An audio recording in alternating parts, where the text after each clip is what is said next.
Hey there, YouTube. How's everybody doing out there today? Well, if you're in the States, there's a good chance that you're getting ready for the holiday weekend. Maybe you're going on vacation. Maybe you're going to a couple of barbecues or whatever. But best of luck to you out there. Just enjoy the weekend, be safe, and yeah, maybe show up at the barbecue with some interesting recipes for other people to try. And be sure you take care of yourself and don't expect anybody else to do it for you.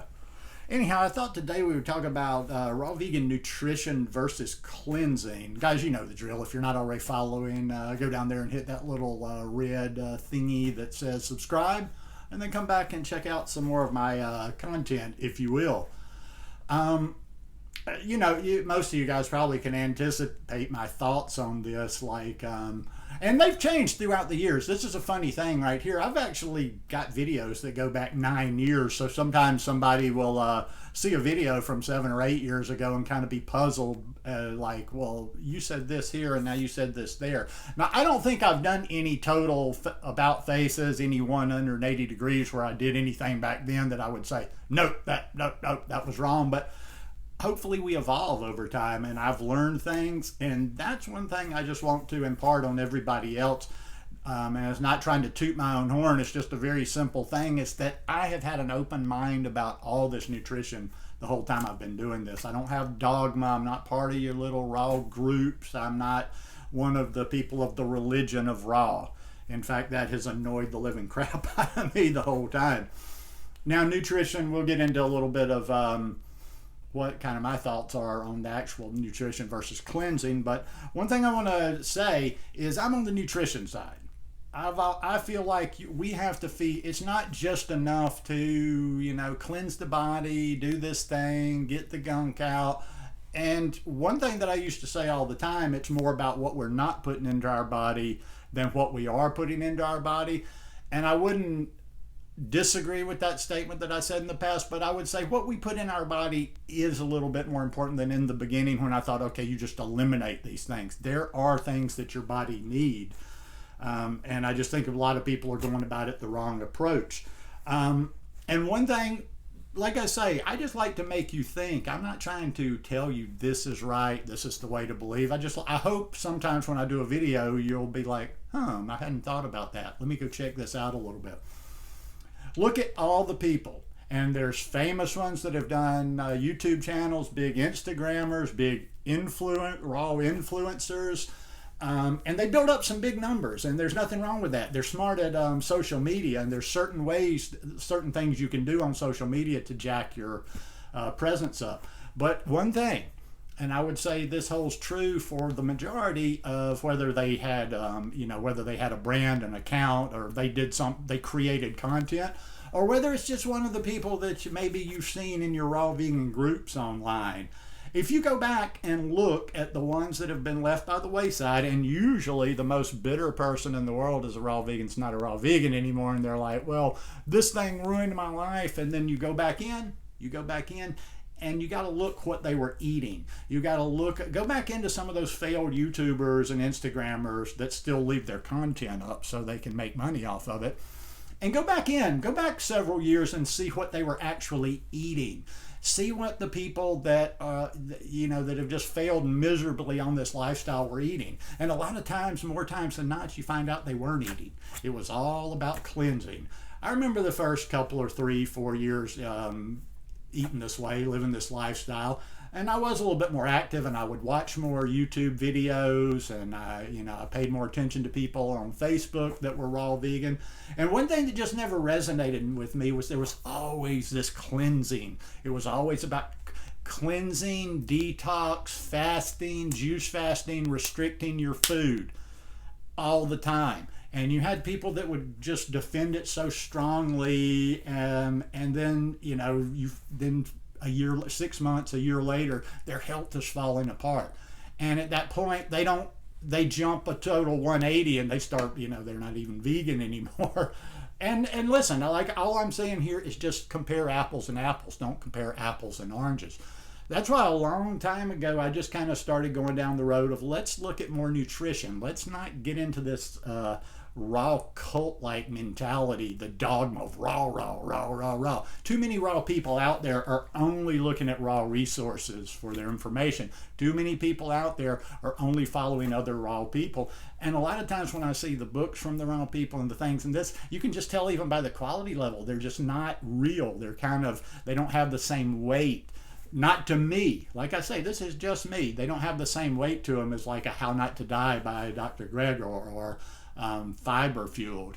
Now, one that I do like, even though I don't follow an 80-10-10 diet, is I take a lot of good information out of there, just like I take a lot of good information from other places.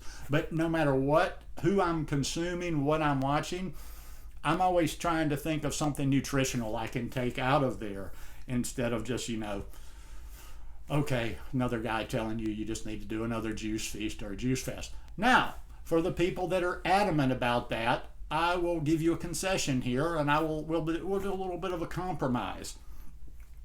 Do a juice fast. Don't ever misunderstand me, or do a juice feast or whatever like it is you call it, a solid food vacation. Do it.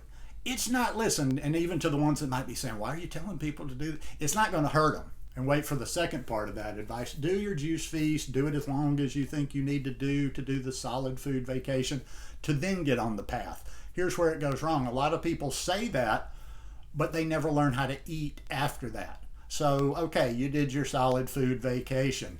If you learned how to eat after you got off that solid food vacation, you wouldn't be doing the second, third, fourth, and fifth, and you wouldn't be 2-3 years down the line still kind of struggling around, and always just being the answer to eat, to go deeper, do another feast, do another fast, do another island. Anybody remember the islands?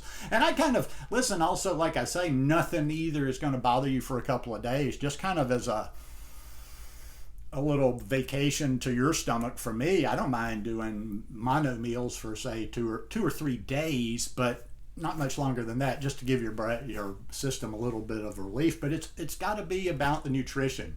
You're never going to thrive on this lifestyle without the nutrition. And some people will. There's always anomalies. There's always people where somebody goes, well, look at so-and-so, what they're doing. And it's an anomaly. Sometimes you can't explain the exceptions out there.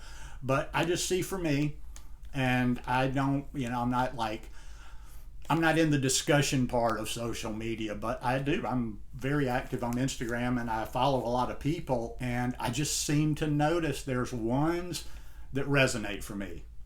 They don't look like they just walked out of a concentration camp. Like, there's just too many people that are just shouting the bullhorn with the raw thing, that like have these little stick arms. It's like, and dude, I'm not the beefiest guy in the world. I'm not all that thick, but I kind of saw a few years back, especially as I'm getting older and aging, I'm like, I don't want to be ridiculous thin, because you see those old people, and when they're too thin going into their old age, one thing that sets you back where you can't eat for a while, and you're looking like a skeleton. So eat enough food, get enough calories. I'll finish it off here. We're going to keep it short today.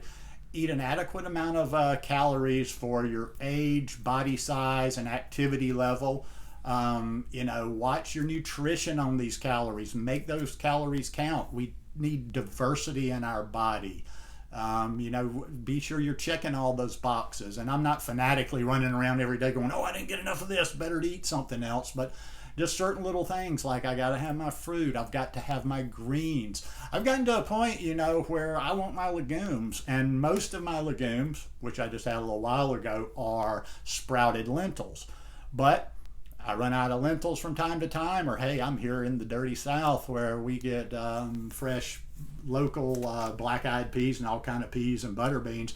I just believe, for me, I'm a big believer in the legumes. Now, like I say, if you don't want to eat the cooked versions, just sprout. They're so easy. It's so easy to sprout lentils. Just go to Google. I don't need to do a video on it, because that's all I did the first 10 times that I did it. But fruit, greens, sprouts, diversity.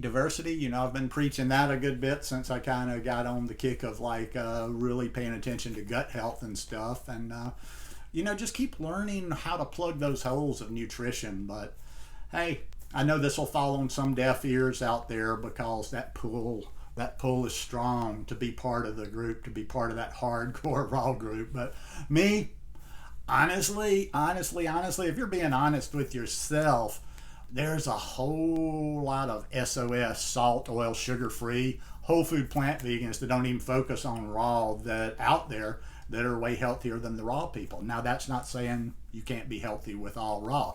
I fully believe, like Melissa and Nate, you see them, they look healthy. Chris Kendall, he looks healthy. Because all of them eat, they take in nutrition. They're not constantly feasting and fasting. So just my 2 cents on the subject. You make your own decisions. Don't ever let a little old crazy man like me sway your decisions, and don't let anybody out there. You do the work for you. Anyhow, have a safe, happy weekend. Have a good time. Have some fun, and we'll see you here again next week. Peace.